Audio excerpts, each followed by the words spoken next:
the Earth turns and the seasons change, winter grips the planet.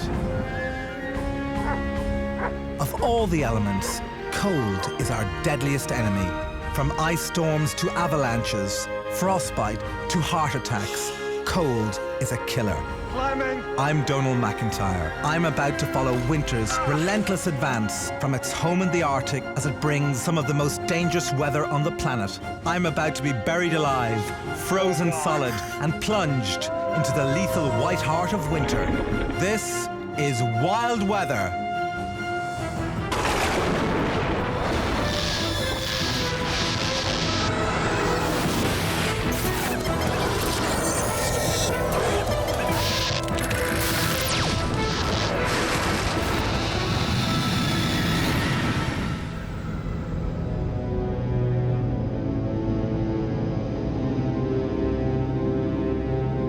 My journey with cold starts here, on the very top of the world.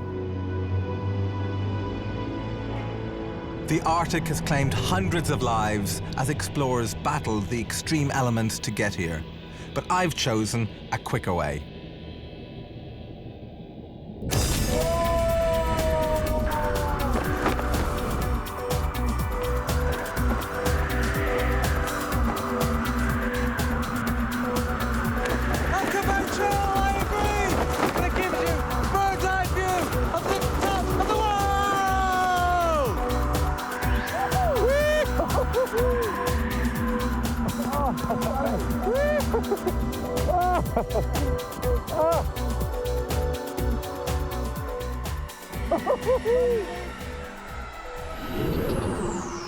Amazingly, this beautiful and awesome landscape is the source of all our cold weather in the Northern Hemisphere.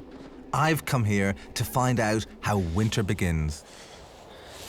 The Arctic is the area north of 66 degrees latitude. Frozen all the year round, it's an area of harsh scenery and frozen beauty. This is the world's largest ice cube. The scale of this place is breathtaking. 16 million square kilometers of solid ice. That's bigger than India and China put together. What is strange is that there's very little weather to speak of.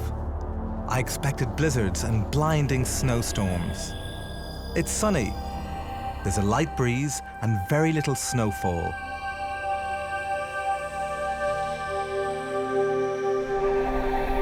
It's just like a desert, and in fact, it's classed as one, but a desert that's permanently frozen. To find out how this place generates our winter weather, we have to know what keeps it in this state.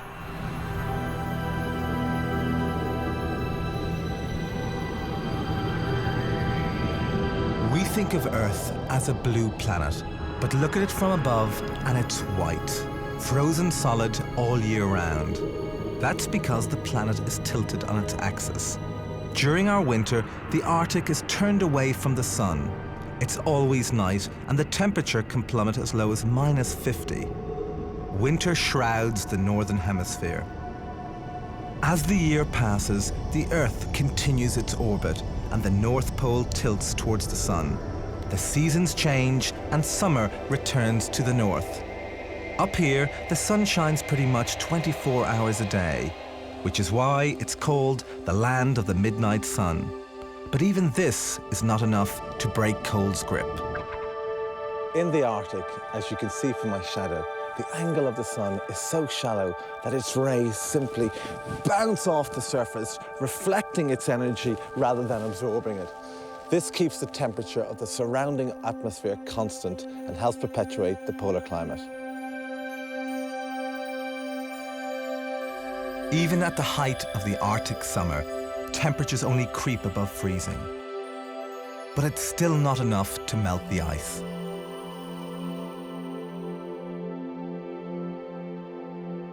Which is just as well because I'm not standing on solid rock. A few meters beneath my feet is the Arctic Ocean. And just to prove it, I'm going to take a look. Because this vast layer of ice holds the key to cold's grip on the poles. It's spectacular, a layer of ice up to 10 meters thick, and it's all frozen fresh water. There's about as much salt in it as your own home freezer, because when seawater freezes, it locks out the salt. And it's this vast freshwater ice sheet above me that's the key to winter's energy. It works like this. The ice keeps the air immediately above it at almost the same temperature. Above this layer, warmer air is also sinking down, which forces the colder surface air to slip south. This shimmering air looks just like a heat haze, but is in fact the first wisps of the polar wind. This is what carries winter out of its Arctic lair. This icy blast accelerates the further south it travels. I'm going to follow the polar wind as it brings the wildest, most destructive weather into our world. This far north, east and west have little or no bearing. From here, all directions point south, which I suppose leaves me, as it does winter, only one way to go.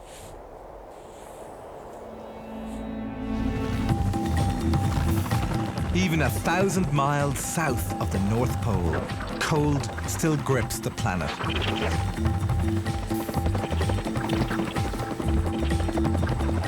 And yet even here, faced with the worst extremes of cold weather, people make their homes. I've come to one of the most northerly inhabited settlements on the planet, Ittikortemit in Greenland. It's home to one of the most hardy peoples on Earth, the Inuit. So if they can survive out here, maybe they're different from me. Hi, hi. Great to be here. Yes, nice to meet you. The weather here is among the most extreme on the planet. In winter, temperatures can drop to -40. Children can only play outside for 10 minutes before their skin freezes solid. But a lifetime's exposure can prepare you for the worst.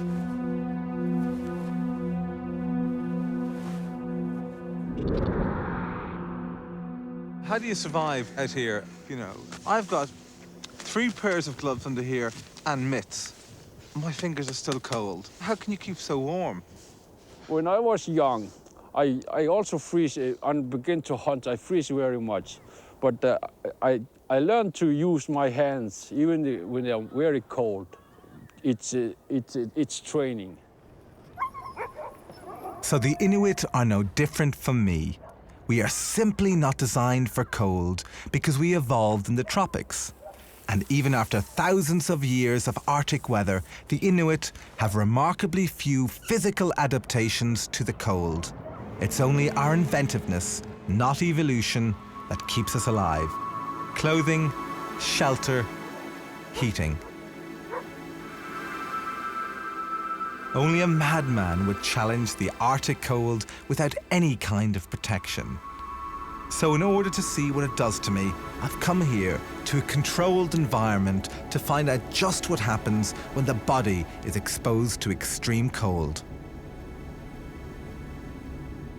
Not the best place to be in your underwear, is it? According to cold expert Dr. Frank Golden, most people can only stand this kind of cold for half an hour. I'll be constantly monitored, and unlike the real Arctic, I can walk out of here anytime. Okay. Good luck to you, mate. Thank you very much. Yeah. Thank you Cheers. very much.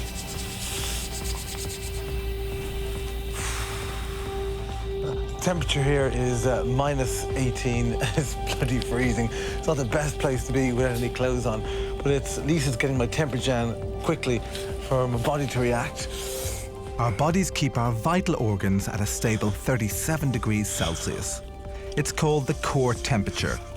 I'm going to have to work overtime to try and maintain it.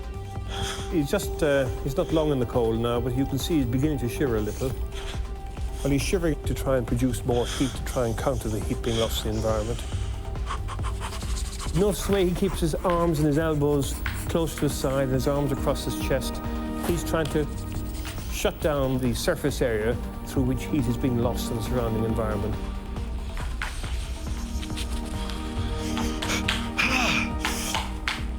only way to try and keep warm is just to try and move. He's not sure what to do with his body, you see, but he knows he can't generate enough heat by shivering alone, so he's not sure whether he should exercise harder and try and produce more heat from that. His temperature's just falling, there's nothing he can do about it.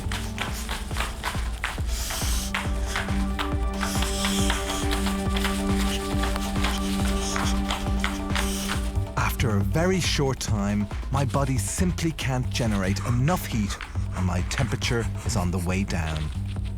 My core temperature has fallen 2 degrees, which means I'm now hypothermic. My muscles are stiffening and my brain is cooling. If I lose my wits, I'll have no chance. Even shivering stops as the muscles slow down. And now, a little test. Can you count down from 100, taking a 7 away at each time? 100 minus 7. 100 minus 7, okay. 100 minus 7, 93. Minus 7. 86. 86.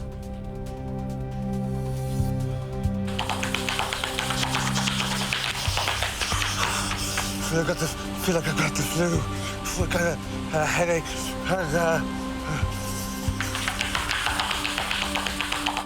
As all the vital organs start to cool, the whole body starts to shut down. This is the critical stage. Then he would actually get he'd become tired and he'd just like to go to sleep. But he has to survive, he'd have to fight through that phase and keep determined to keep alive, keep going. But eventually, it doesn't matter how determined he is, the conditions will overcome him and his temperature will fall down below a level where he can keep consciousness. And eventually he'd die. If my body temperature drops by 6 degrees, I lose consciousness, and death is inevitable. He's in pain now.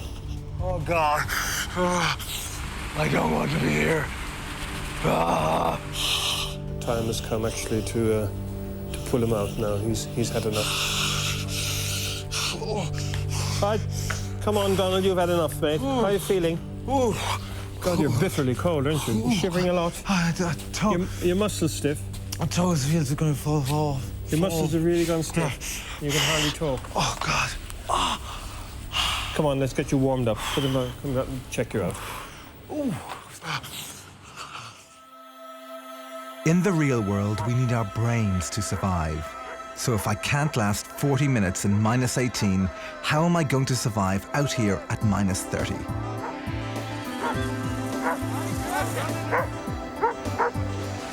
Eric Brun and Mads Vidal must know. They have the most extreme tour of duty in the world. For 3 months at a time, the Danish Sirius Patrol travel the icy wastelands of northeastern Greenland with only their training and a dog sled for protection. And for the next 24 hours, I'm going to join them to find out how they survive in nature's freezer. Hi. Hi, I'm Donal. Eric. Eric, hi. My partner, Mads. Mass, hi. Welcome to Greenland. So these are your dogs. They're wonderful. Yes. Oh, how beautiful. How gorgeous. They don't bite. No, they're very friends. It's time to go. Wunderbar! Hunt! Didn't work that time, did it? Yeah! That's all right, all right. Oh, dog! Anyway, so that's how you start. That's how you learn. Good idea to learn to ski first before you become a member of the Sirius Patrol. Let's go. Yeah! It was the weather that first brought them here. In the Second World War, the Danish had to defend Greenland from the Germans. Because if you know the weather here, you can predict the weather in Europe. Today, the biggest threat to their patch is from the seals. And of course, amateurs like me. But still, highly trained professionals like Eric, Mads, and me are vigilant. Out here, blizzards and snowstorms can strike without warning, and the cold is a constant threat. Temperatures regularly fall below minus 40. Oh! thing about being out in the cold is that absolutely everything freezes, including, in this case, my left eyelid. And what the guys have told me is that if your eyelid freezes like that, close, put your hand to warm it up, and then it melts, and then you can open your eye. A bit dangerous to try and pull it open, so I'm just going to try it.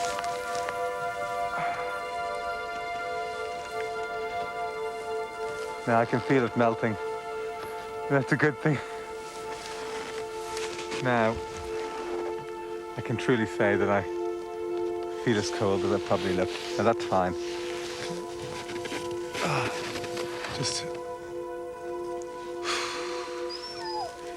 It just shows you just got to be careful. The cold's a killer. What do you know?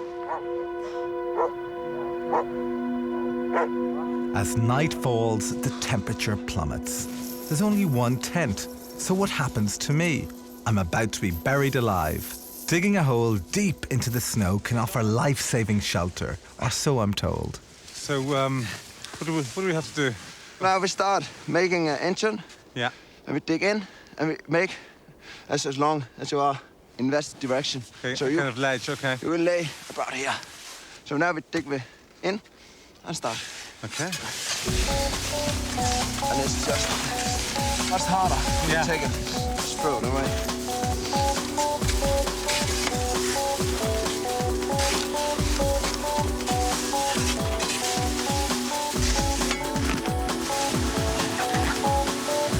So that's my home. Yes, you're at home. Excellent. Try going.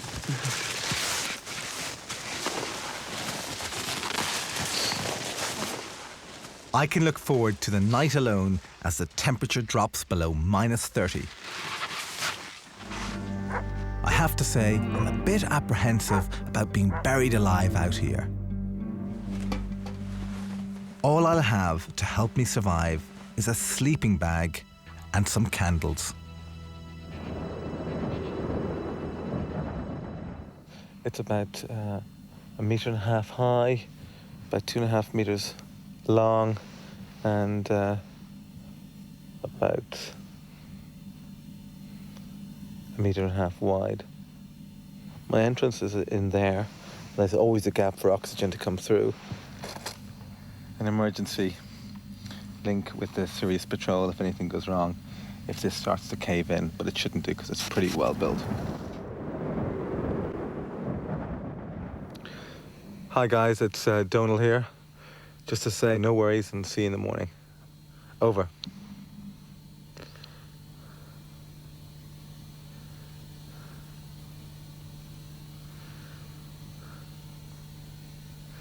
Okay. See if they respond. If not, well,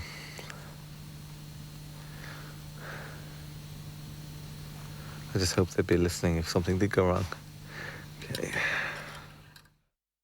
It's middle of the night here, and it's about -30 outside. Of course, there's one big problem here in the Arctic, and that is any bit of exposed skin is liable to get frostbite after a few minutes, which brings me to the problem of going to the toilet. Don't think so.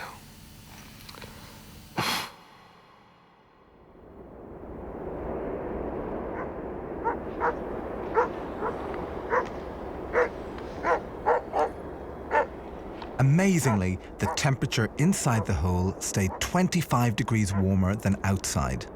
The snow works as a surprisingly good insulator. So I spent the night in what, for the Arctic, was a cozy -5 degrees. Morning, Donal. Hey guys. How you been? Good. Good. You want to go have a cup of coffee?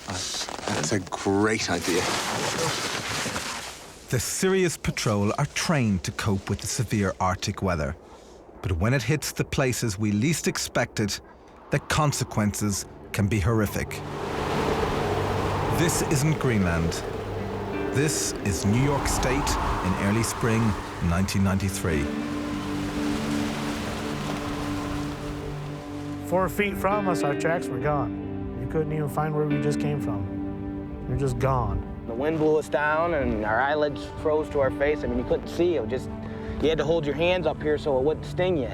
The 12th of March 1993 saw the entire east coast of the US gripped by one of the wildest winter storms in history. Here's the latest satellite showing a huge storm system coming up the coast. Tremendous amount of moisture colliding with the cold air means very heavy snows for our region. I'm still going 12 to 24 inches for the capital region by midday tomorrow. In upstate New York, Jeff Smock and Bill Simmons were relaxing after work. Several hundred miles away, the storm was growing and heading their way. Outside, it started to snow, but that wasn't unusual for the time of year. As they set off home, they had no idea that they were about to be overtaken by a blizzard that would change their lives forever. Full-blown blizzard conditions are over the Capital District and western New England. We're talking about thunder snows, high winds, and dangerous cold. The snowfall was extraordinary. Bill and Jeff ground to a halt just half a mile from home. They decided to walk the last leg, and that's when their nightmare began. You couldn't go forwards, you couldn't go backwards, you couldn't go right or left. There was no place you could go.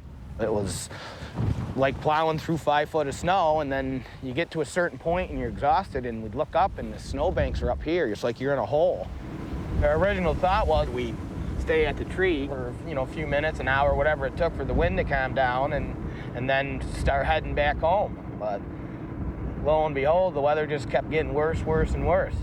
By now, the winds were gusting at 145 miles per hour. Temperatures had plummeted way below zero, and the snow was drifting as high as 10 meters. All over the state, the blizzard was tightening its grip. The death toll from the blizzard of '93 is mounting now. 7 people reported dead. Make no mistake about it, this is an emergency. Back at the tree, the storm was getting worse. Jeff and Bill had been stuck here for 8 hours. Well, I couldn't even walk. I made it maybe about 10 feet from the tree, and my feet just gave out. I couldn't even stand up anymore. I tried to stand up, couldn't. I had to crawl back here. That's when I said, Bill, I says, no one's looking for us. Nobody knows we're here. Right. They were trapped. As the night wore on, the temperature fell even lower, hitting Arctic extremes of minus 40 degrees, and still the storm raged around them. By the time morning came, Bill and Jeff had spent 18 hours exposed to Arctic conditions. Amazingly, they were still alive. Jeff managed to struggle through the snow and raise the alarm. It was another 6 hours before the rescue services could get to Bill. But the cold had left a devastating legacy. During their hours of exposure, they both suffered winter's vicious touch. I ended up tucking my head in my shirt, and it pulled up the back of my clothes and exposed the back and the top part of my buttocks, and got severe frostbite. There's no feeling, and the nerves are gone, and there's scar tissue, and they did skin grafts off the back of my leg twice, 2 surgeries. My feet, my hands, my butt, my knees had gotten it in spots. The calves of my legs had it in spots because the way I was sitting on the ground. My hands were blistered right up, and they were as huge as softballs. Deep frostbite is a one-way process. The cold literally freezes the skin tissue. Ice forms in the fluid in and around the cells. The tiny blood vessels freeze solid and no oxygen is delivered. But worse is to come. With no blood supply, the cells can't fight infection.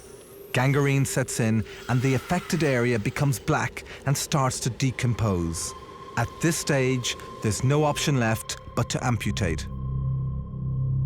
After his ordeal in the freezing cold, both Jeff's feet were severely frostbitten. In the end, I ended up getting skin grafts done on my hands, on my butt, my legs, but I lost both of my feet from about 4 inches above the ankles, both of them. A wild weather event like this is rare, unexpected, which is why the cost is so high. The key to survival is to be prepared.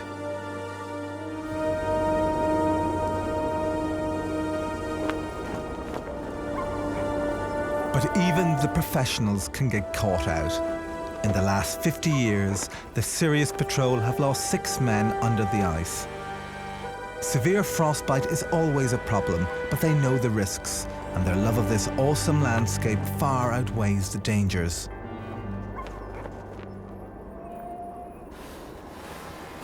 Today, as the Sirius Patrol travel north into this wonderful wilderness, I'm on a different journey, traveling south with the cold as it brings winter to the peoples of the Northern Hemisphere. I'm going to a place that gets the first blast of winter's icy grip. All that polar wind screaming south is about to crash into the warmer air from the equator. When they meet, all hell breaks loose. And the place right on the front line is the Mount Washington Weather Station in Northeast America. It's here that the battle between hot and cold begins. But for now at least, all is quiet. Mount Washington is the highest point in the northeastern United States. Although not all that high on a world scale, it's commonly known as the home of the world's worst weather. On the summit this morning, the temperature outside is down to -9 degrees. Winds are currently out of the northwest at 48 miles per hour. The forecast for the summit today will be in the clouds this morning with snow showers. And winds will be out of the west, 40 to 60 miles per hour. But don't hold your breath because yet another system will be approaching from the Great Lakes this afternoon. So how does a sun-kissed mountain like this get such a bad reputation? Well, the summit lies in the path of the principal storm tracks and air mass routes that affect the weather in the northeast, which makes it the perfect place to discover what happens when wind and cold combine. Well, good morning. Welcome to summer Mount Washington, the home of the world's worst weather. Great to be here, Charlie. I have to say the mountain's been very good to us today. I'll tell you should have been here yesterday. Just my luck. I came here to find the worst winds in the world, and the weather was perfect. But I didn't have to wait long. A few hours later, I saw why this place gets its reputation. Within minutes, the blue skies turned to grey and the winds kicked up.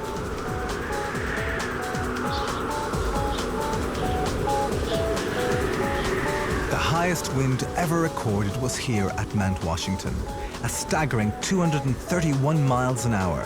The wind now is gusting at 60 miles an hour, and already I'm getting tossed about. It's very difficult to stay up.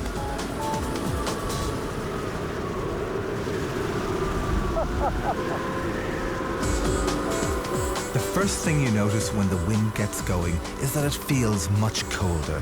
This effect is called the wind chill factor. So in winds of 50 miles per hour, -5 feels like -38.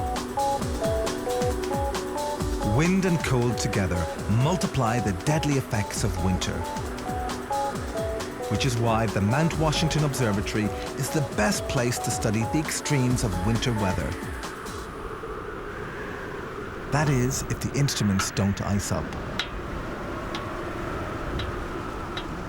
When the wind and a cold fog like this meet an object, something truly amazing happens. The fog that surrounds me is made up of billions of water droplets. The strange thing is that they're all way below the freezing point, but remain in liquid form called supercooled. But when they hit an object, they freeze solid. These beautiful feathers of ice are called rime ice. It's as tough as nails.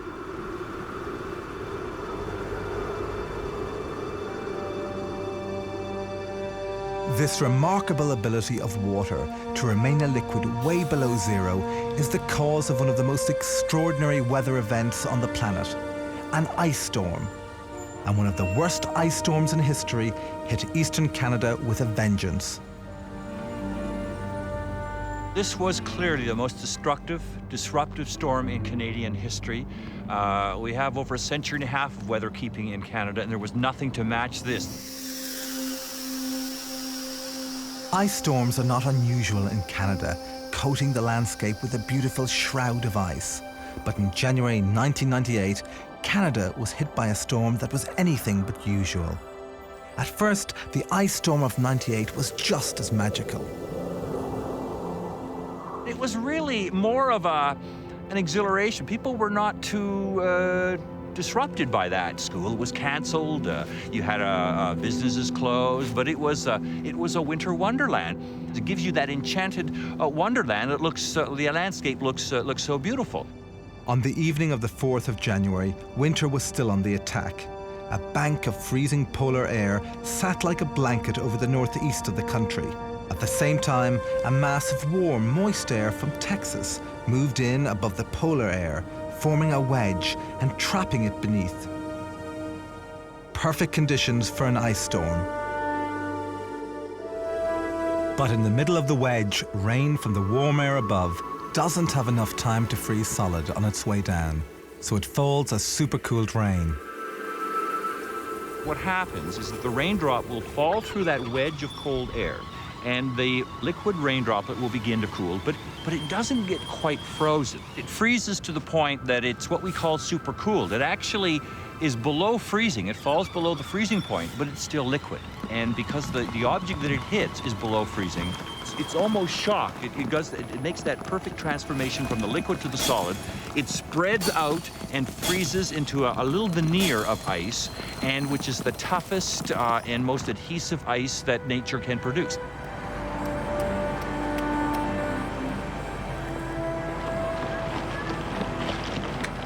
Ice storms can be lethal, but usually the misery only lasts a few hours. But the ice storm of January 1998 was different. It arrived in waves. For 2 days, the freezing rain just kept coming. And this ice just kept building up and getting thicker and thicker and thicker. And the wires kept getting bigger and bigger. And all of the trees around, of course, were building up with ice. Look at the thickness of this ice compared to my hand. It's quite amazing. You could have maybe 4 inches of ice around a small twig. And of course, it's that twig that's part of a branch, which is also encased in ice, will all of a sudden have a totally different weight, and it will finally break and fall to the ground.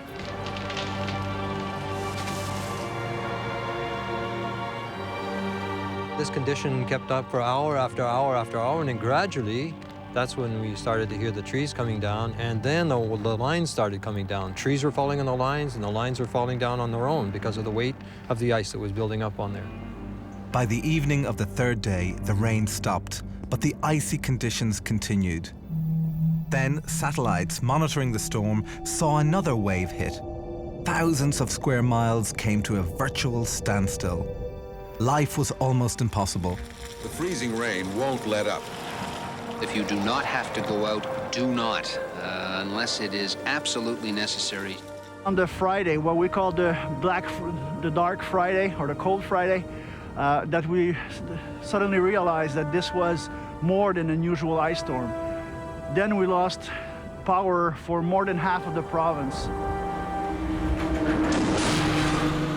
The lines of cables and huge transmission towers, they were crumpled to the ground like paper clips. When you saw electrical pylon suddenly buckle in front of your eyes, you knew right away this was going to be major problems.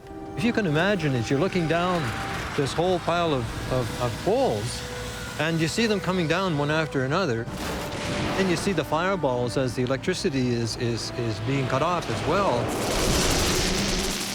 They look like a war zone, really. It was so devastated.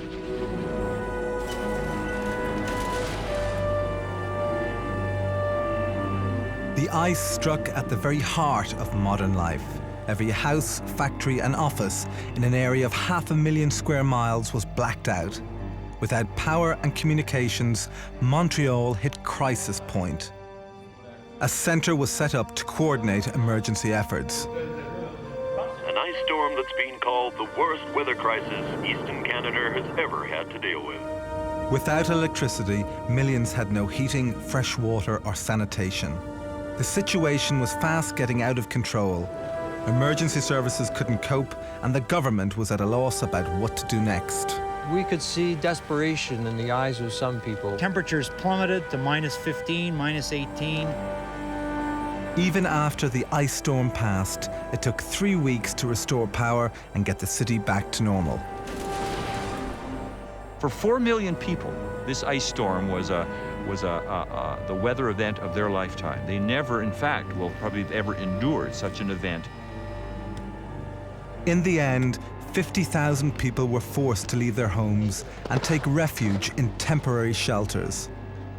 35 people died, and many more were left in a critical condition. During the storm, 3,000 kilometers of power lines were destroyed at a cost of over $800 million. 200 years ago, it wouldn't have been a storm. 200 years ago, the ice would have come and the ice would have gone and the people would have still had wood in their stove fires and making their muffins on the stove, and it wouldn't bother them. But everything today is depending on electricity, and so it was very devastating. In our endless battle against the cold, the weather won, and our technology was useless.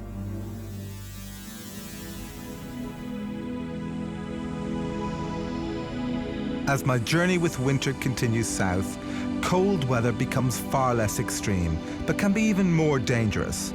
To prove it, I'm off to the cold death capital of Europe. Moscow? Helsinki? No. London. Just because you can't see the ice and the snow doesn't mean that cold isn't a killer. In Britain, we very rarely experience the extremes that winter can bring, like ice storms and blizzards. So it may be surprising to learn that there are more cold-related deaths in London than anywhere else in Europe. In the mild climate we enjoy in Britain, we don't feel we need to dress up warmly against the cold. But even these temperatures can be deadly. Even in water well above freezing, say 10 degrees Celsius, that's 50 Fahrenheit, some 1 in 6 will be dead after just 15 minutes. Now, it's a cold morning and the water in this lake is near 5 degrees. Now, sorry, I forgot that line. The water in this lake is near 5 degrees. Even a quick dip, even a quick dip, as this heart rate monitor should show, should be enough to send my body's defenses into overdrive.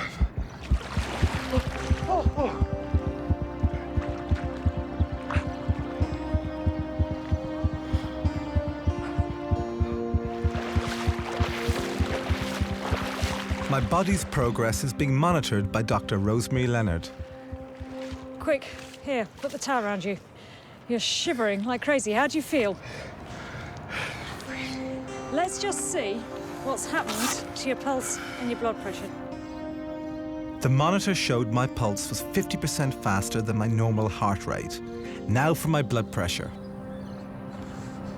160, that's high.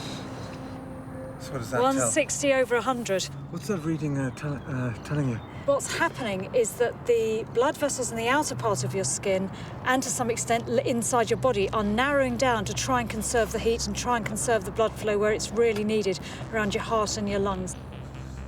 This is the normal response. As the blood vessels in my skin constrict, the blood in the rest of my body becomes thicker and stickier. And it's this everyday reaction to cold that can sometimes cause a sudden and painful death. It's a story that repeats itself every day across the city. A cold winter's morning. A commuter hurries to the station. The rush hour has begun. It could be you. Is it cold this morning, isn't it? No hat, no scarf, no gloves. So what? It's cold, but it's not snowing. As you wait for the train, your body is already shutting down the blood vessels nearest to the exposed skin. As you shiver, your blood is starting to thicken and retreat back to your vital organs. As it gets thicker and stickier, the nightmare scenario begins. A tiny clot starts to form. As you worry about being late, the clot is on time to reach your heart. That night, you suffer a lethal heart attack and never make that journey again. The coroner's report adds you to the statistics. Death by natural causes. The figures show that in London, over 3,000 extra deaths happen like this every winter. Across the UK, the figure is closer to 20,000. All victims of an invisible serial killer, cold. But the real tragedy is that it could so easily have been avoided. My mother was right. All you need is a hat and gloves. Further south than London, winter's grip is even less extreme. Unless, of course, you go up high, where cold is always with us. On the top of the mountains, or high in the clouds, there is always snow, even at the equator. Wherever you are in the world, there's a good chance that there'll be snow above you. Most of the time, it falls as rain. But up here, at high altitude, it falls as snow.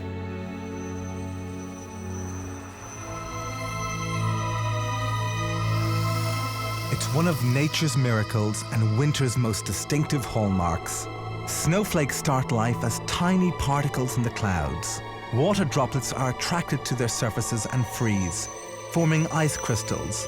More and more water droplets are drawn to the crystal, which grows into a snowflake, eventually getting heavy enough to fall to the ground. The classic six-sided snowflake is the most common, but it's only one of several different types. This is a plate. And here, two plates are joined by a column. They can combine to form even more complex shapes as they fall.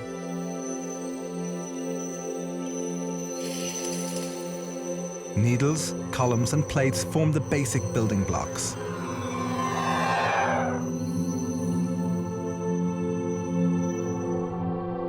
Under the electron microscope, extreme close-ups of snowflakes reveal their almost unbelievable complexity. The weather's miracle of engineering. Each different type of snowflake forms a different type of snow, all with extraordinary properties. Some can be as strong as concrete, which is just as well if you're caught in a storm with Peter Marchand. Peter is a snow lover, a winter scientist who spends weeks researching out in the snowy hills of Colorado. He needs nothing out here except a few feet of loose snow. Ever since my father got me out on skis as a small child, I became interested in snow as a material. When snowflakes fall to the ground, they don't remain soft and powdery, but under their own weight, bond together into a solid mass.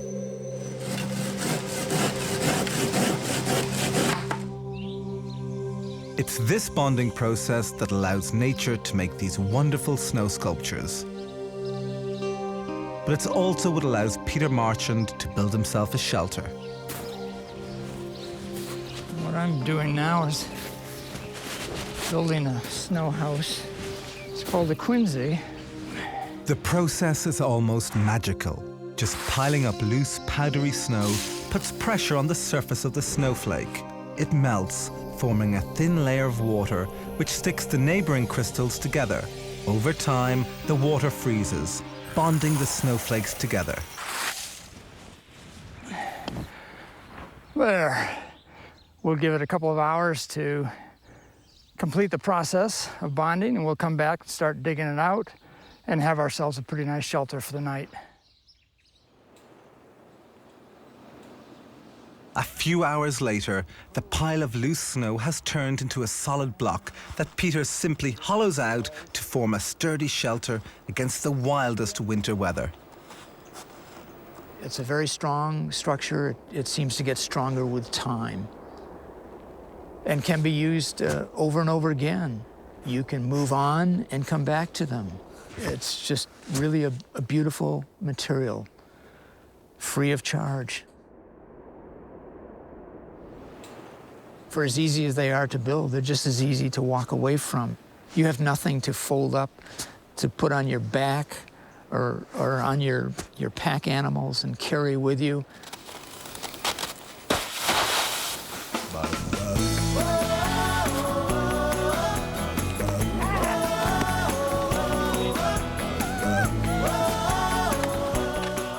Mark Twain said there's a cold here in North America. If the thermometer had been an inch longer, we'd all have been frozen to death. And although we sometimes complain about the cold, winter also has its pleasures.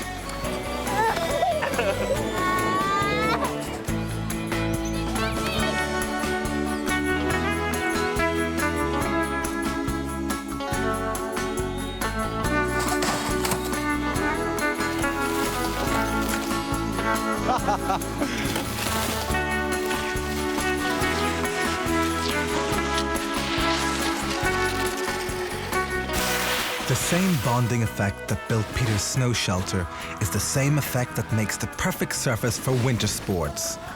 But when that bonding fails, the results can be terrifying.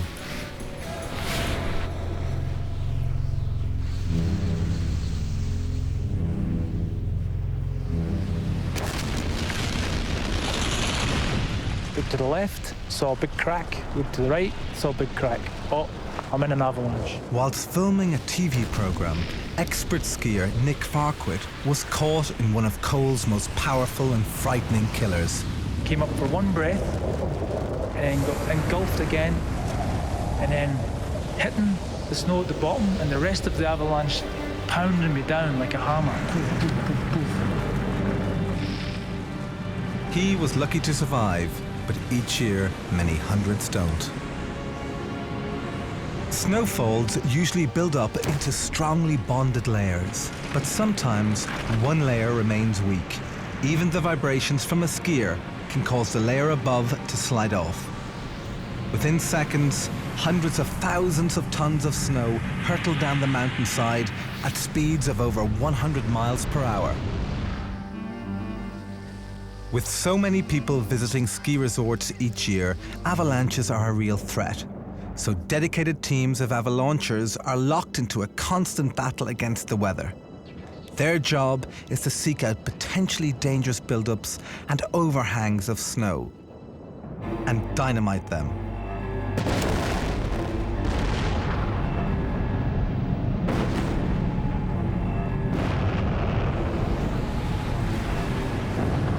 But sometimes the unpredictability of the weather can catch us all by surprise.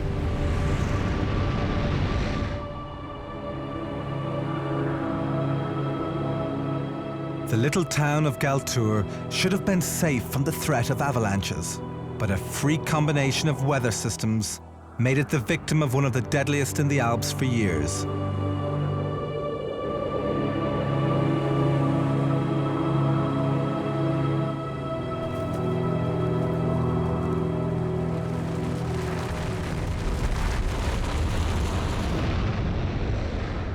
It had been snowing heavily for several days, and deep snow was piling up on the mountain above Galtour.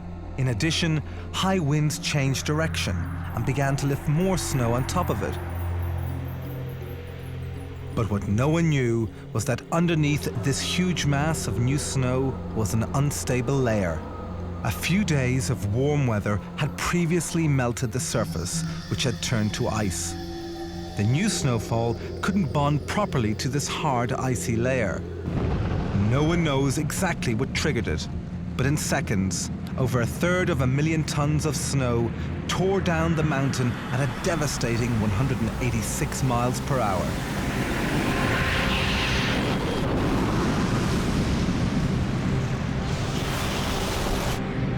This monster wiped out everything in its path, and the town of Galtour was crushed under its weight.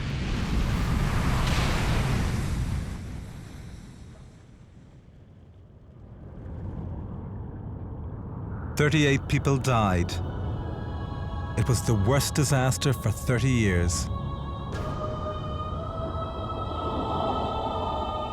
Up here in the mountains, the weather has one more trick up its sleeve. The snow that brings the devastation of avalanches also creates cold's most enduring monument, a glacier. So, well done. As you can see, we've got to go along the white ice here and then up into the green ice up over here on the glacier. So we've got a long way to go still.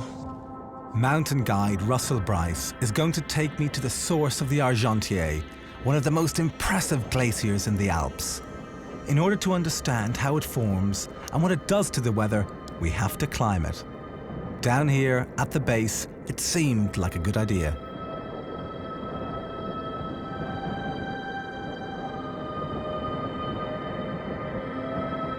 The glacier has been here for over 10,000 years, and it takes the ice 500 years to travel from the top to down here. Way above us lies the source of this great stream of ice, and surprisingly, it starts its life as snow. Over time, the crystals bond together to form the ice. As it falls year after year, the layers of snow become crushed into little ice crystals that fuse together. The weight of new snow compresses the ice below even more, eventually turning it to pure blue glacial ice. When the glacier is big enough, it starts to move, and over thousands of years, a vast river of ice is formed. As it flows, it breaks into enormous crevices. The glacier is over 6 miles long and 2 miles wide.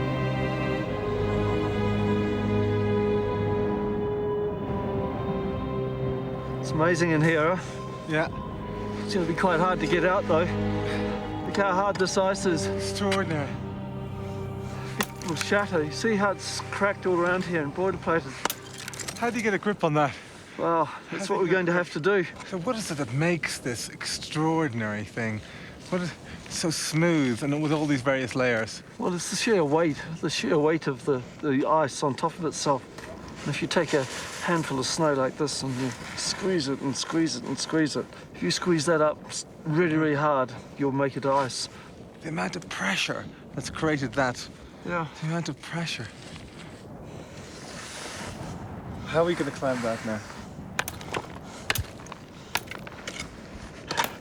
Quite hard ice here at the moment.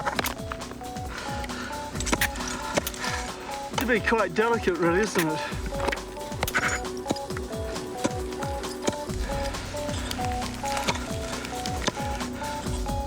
Climbing!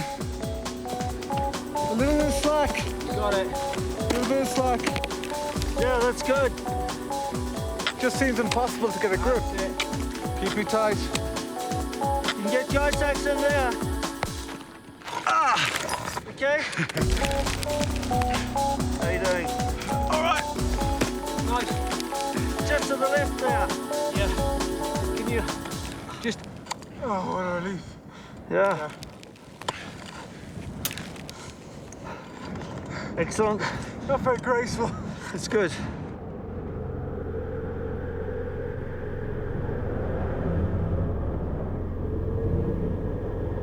For every 100 meters we climb, the temperature drops by half a degree. It's the mix between the cold air up here and the warm air blown up into the mountains from below that can make the weather so ferocious.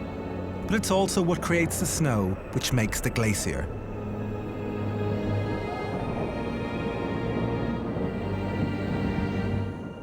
Finally, the peak of the mountain. This is where it all begins. Here we are, the old Holy Grail. You can see the neve in here. Yeah. This is the collection area, you know. This is what actually collects all the ice and snow. This is where a glacier would absolutely start. This is truly one of the most spectacular and beautiful sights I've seen in all my work in this program, all in the interest of science. It also is one of the coldest and one of the most terrifying sights. Just to see those crevasses down there, how big and how deep are they? Those ones down there, maybe 50 meters deep. 50 meters deep. If somebody fell in there, you haven't a chance. You died. Yeah, for sure. Just a staggering landscape. But this wonderful landscape is changing. Across the whole Alps, almost half the ice has melted, and 100 glaciers have disappeared altogether. And all this in the last 150 years. Why? Global warming. And if it continues, by the year 2050, ice cover will be just 20% of what it was a century and a half ago. All across the world, this story is the same. From the Andes to the Himalayas, glaciers are on the retreat, melting faster than the snows can replenish them.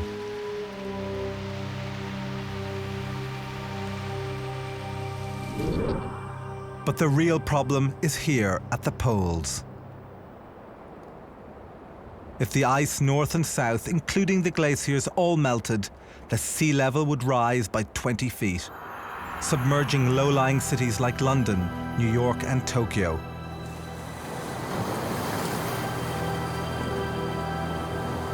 The irony is that cold, our greatest enemy, is also preserving the world as we know it. Back up north in winter's lair, my journey is at an end. I've learned to respect nature's most powerful weapon. I've seen the devastation cold brings in all its forms: ice, snow, and freezing rain. And I've seen how powerless we are against it.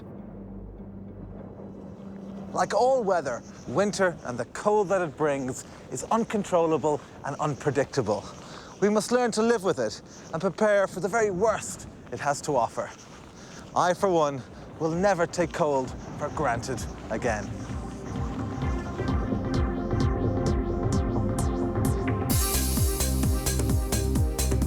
In the next program, I'm going to follow the violent journey he takes from the steaming jungles of the equator, through the blinding heat of the deserts, and on into an uncertain future.